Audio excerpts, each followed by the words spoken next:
और बहुत बड़ी खबर यह है कि ईरानी न्यूक्लियर प्रोग्राम को लेकर, जिसको लेकर अमेरिका और इजराइल ने अब खुलकर हाथ मिला लिया है। ईरान के खतरे पर बाइडेन और इजरायली पीएम में बातचीत हुई है।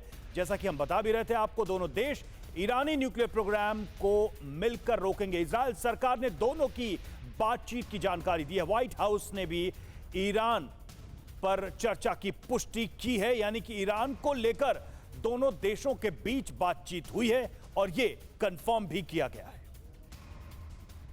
तो देखिए, ये जो बातचीत हो रही है ये क्या रंग लाएगी और इसका कितना असर इस वॉर फ्रंट पर पड़ने वाला है, इससे जुड़ी एक एक डिटेल हम आपको समझाने की कोशिश करते हैं, क्योंकि लगातार हम देख रहे हैं दुनिया के कई हिस्सों में नए नए वॉर फ्रंट खुलते हुए नजर आ रहे हैं और टेंशन में इजाफा साफ तौर पर नजर आ रहा है। दो धड़ों में दुनिया बढ़ती हुई नजर आ रही है। आइए देखते हैं कि अमेरिकी राष्ट्रपति और इजरायली पीएम के बीच बातचीत के बाद दोनों ने ईरान को लेकर कितनी तल्ख टिप्पणियां की हैं। इजराइल कहता है हम ईरानी न्यूक्लियर प्रोग्राम को मिलकर रोकने के लिए प्रतिबद्ध हैं, कमिटेड हैं। अमेरिका ने कहा हम ईरान को कभी भी एटमी हथियार हासिल नहीं करने देंगे।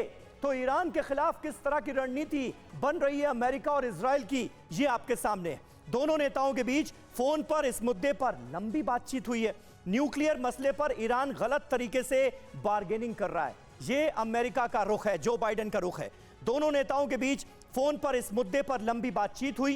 कोई भी ईरानी न्यूक्लियर प्रोग्राम विश्व के लिए बड़ा खतरा है, यह कहा गया है जो बाइडेन की तरफ से। और अमेरिका का यह रुख, इजराइल का यह रुख बिल्कुल साफ बता रहा है कि ईरान को लेकर दोनों मुल्कों के इरादे क्या हैं। और अब यह हमला। सुरभि सरदाना सर, मैंने दोबारा वही सवाल करना है आपसे, क्या टाइमिंग को लेकर, क्योंकि यहाँ पर अगर जो बाइडेन बातचीत करते हैं इजराइल के साथ और उसके बाद यहाँ पर अटैक्स होते हैं, अलेप्पो को ही क्यों निशाना बनाया जाता है, क्या इसकी भी एक बड़ी वजह है? देखिए, जितना मर्जी अमेरिका और इजराइल कोशिश कर लें, यदि कोई देश, ईरान, जिसकी स्टेट पॉलिसी हो जाए कि अपने न्यूक्लियर वेपन्स, अपना न्यूक्लियर आर्सेनल बढ़ाना है, तो ये छुटपुट हमले उनके इरादों को नाकाम नहीं कर सकते। तो इसलिए मेरा मानना है कि ये एक उनकी बौखलाहट है कि हम इसको रोकना चाह रहे हैं, लेकिन जिस देश ने ये तय कर लिया है और वो अपना न्यूक्लियर आर्सेनल बढ़ाएगा, वो बढ़ेगा ही। ठीक है, ये टेंशन यानी कि आने वाले समय में भी आप इसी तरीके से देखते हैं सर। लेकिन संजय सोई सर, मेरा सवाल थोड़ा इससे अलग है। हमने देखा कि रूस का समर्थन खुल करके ईरान ने किया आने वाले पिछले कुछ समय में। उसने कहा कि हम रूस के साथ खड़े हैं। अब अगर सिचुएशन ये है जिसमें अमेरिका और इजराइल एक साथ है और ईरान टारगेट है, क्या इस सिचुएशन में, इस वक्त में, मुश्किल हालात में रूस ईरान के खुलकर समर्थन में आएगा? क्योंकि यहाँ पर सुपर पावर अमेरिका से सीधे टक्कर है रूस की, यूक्रेन के मुद्दे पे अलग से। नहीं, बिल्कुल अंजलि जी, ये इसमें कोई शक नहीं है मुझे, क्योंकि अभी जैसा रिसेंट ही न्यूज़ है, जैसे आप बता रही हैं कि ईरान ने रूस को ड्रोन्स देने का फैसला किया हुआ है।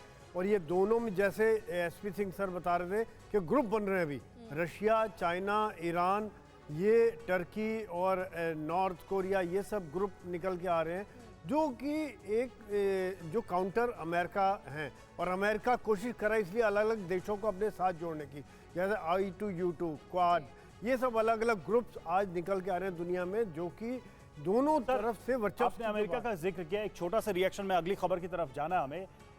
यूक्रेन की बात आई तो अमेरिका का बैकअप, ताइवान की बात आई तो अमेरिका का बैकअप, और अब देखिए इजराइल की बात आ रही है तो उसके पीछे भी अमेरिका।